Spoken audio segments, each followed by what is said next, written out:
What's going on, guys? Welcome back to Call of Duty World War II weapon reviews on BlackTideTV. In today's video, the first of the shotgun class, the combat shotgun. Unfortunately, the name of the combat shotgun has been altered from the beta. In the beta, this weapon was referred to as the Winchester 1897, a very real model of shotgun in the real world.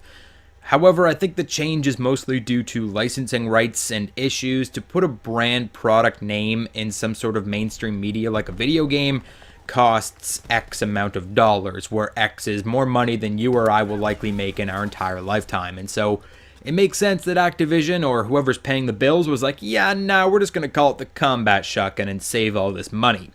So, the combat shotgun it is, a very generic sounding weapon, the self-proclaimed high damage one-hit kill pump action shotgun of Call of Duty World War II. The combat shotgun is in almost every way your general purpose shotgun when it comes to this game. When you think shotgun, you should be thinking combat shotgun. It's very familiar in a sense that it's not unlike any shotgun that your father might have in his gun cabinet at home. It's very average, very across the board. There's no crazy outliers here, like slug rounds that will fire a single slug and kill an enemy from 50 meters away. There's no above average hip fire accuracy, and that's not a bad thing, but it's not a great thing either.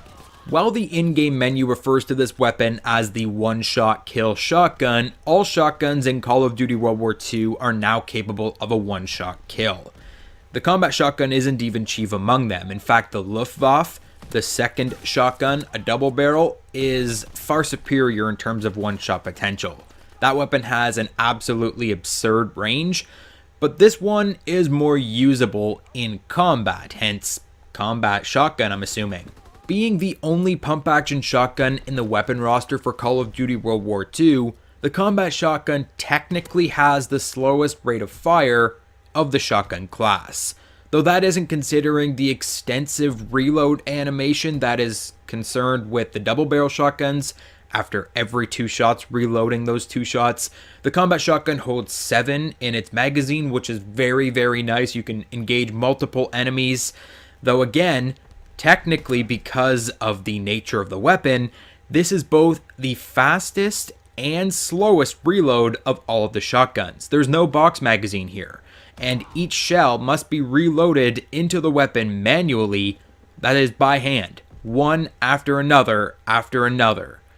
Being able to reload cancel is a skill that every single player should have their sleeve by now, but if you don't know, you can sprint cancel, so sprinting in the middle of your reload animation will help, or YY, triangle, triangle, tapping that twice to fake switching to your secondary weapon. You're going to need this. You're going to need this 110%, because if you're reloading all 7 shots, which you shouldn't be in the first place, you should be reloading this weapon after pretty well every kill whenever you have a break. You need to put more shells in this weapon's magazine stat, but being able to reload cancel in case you're reloading an enemy comes around the corner or whatever is absolutely essential. But slowest and fastest reload, because you can reload 1 shell or you can reload all 7, and that just kind of plays with how you're going to use this weapon. But basically, the combat shotgun is unremarkable. It's your average single fire shotgun, your average pump action, and you should use it the way that you would any other shotgun in the Call of Duty franchise past. The best way to look at this weapon, if you're looking for something to compare it to, is the Modern Warfare series SPAS 12. But that being said, let's talk about some shotgun mechanics as they pertain to the Call of Duty franchise. Pellet spread.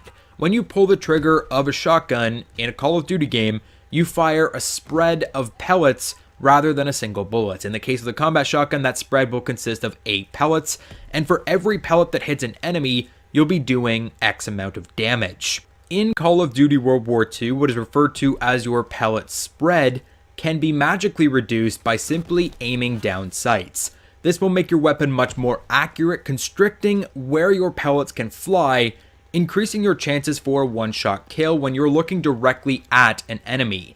And therefore, I would always, 100% always aim down my sights when using shotguns, especially the combat shotgun, in Call of Duty World War II. Unless you're firing at multiple frontward facing enemies. If you come around a corner and there's 2 or 3 people standing side by side, which doesn't happen often in this game, then you might want to have the wider pellet spread so you can inflict damage on all of them. But in almost every single case, you should always aim down your sights with the combat shotgun and really any shotgun in Call of Duty World War II. That's your hot tip of the day.